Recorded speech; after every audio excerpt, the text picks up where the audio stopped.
Nepal's Genji uprising. Why it happened, what it changed, and what's happening now.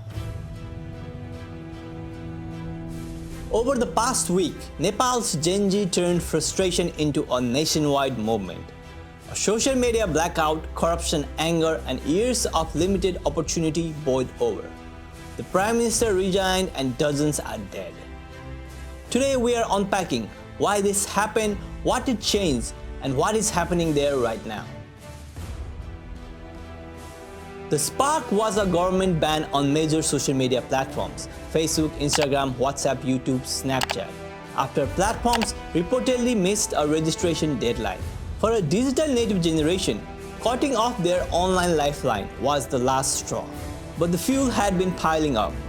Anger over corruption, a perception of entrenched political elites and Nepo kids' privilege, and shrinking economic opportunity for young people were one of the main reasons.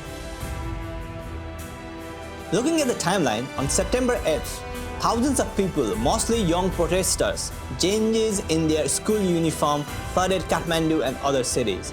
The protests went sideways and the police crackdowns turned deadly. All year counts were at least 19 people were dead and hundreds were injured. On September 9th, the youth and other people again came out. Now this time not to have a peaceful protest, but to burn down the Parliament House, the buildings of the political leaders. Amid the surging unrest and fires at the public buildings, Prime Minister KP Sharma Oli resigns, and authorities left the social media ban. By September 14th, the death toll is revised upwards as reports consolidate. Outlets now cite at least 51 were killed. Curfews are now easing down and calm starts to return to Kathmandu. This wave is decisively Genji. Organizing didn't stop when apps were blocked. VPNs and underground IG collectives kept comms alive. For many, this was about dignity and a future at home, not just an app ban. Years of job scarcity and political stagnation made this generation unwilling to wait their turn. So what were the protesters actually asking for? There were actually three things they were asking for: reverse the social media ban and protect the free expression, accountability and anti-corruption action at highest levels, and fairness and opportunity, push back against the elite privilege and nepotism. What has happened so far? The immediate outcomes are PM Oli has stepped down and the social ban has been lifted.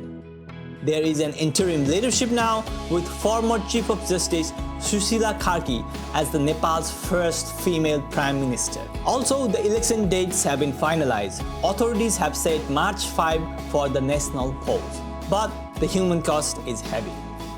By week's end, at least 51 people were reported killed. Families are now asking the government to declare the dead martyrs and provide compensation. As of September 14 Sydney time, curfews are lifting. The capital is calmer. The interim PM has visited the injured and promised to serve diligently. Protest networks are regrouping and families of victims are pressing demands. Analysts say now Nepal faces a test. Can a street-driven victory turn into a sustainable reform and policy?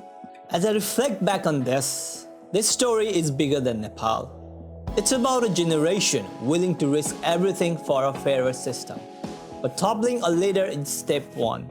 Building something better takes patience, coalitions, and credible plans. While saying all of this, I'm also scared for the future of my country, Nepal. We are a country where our king was killed and no investigations were done. I hope it's not the same this time. I hope that in a few months, we will not forget what has happened here and let the political parties run the country again. I hope we will see the better future. Thank you everyone for listening. If we have missed something, please write it down in the comments below. If you like this video, please like, share and subscribe. It means a lot to us and it's a good way to actually share the knowledge among your international friends too. That's what we're trying to do, share the message all around the world. Thank you very much.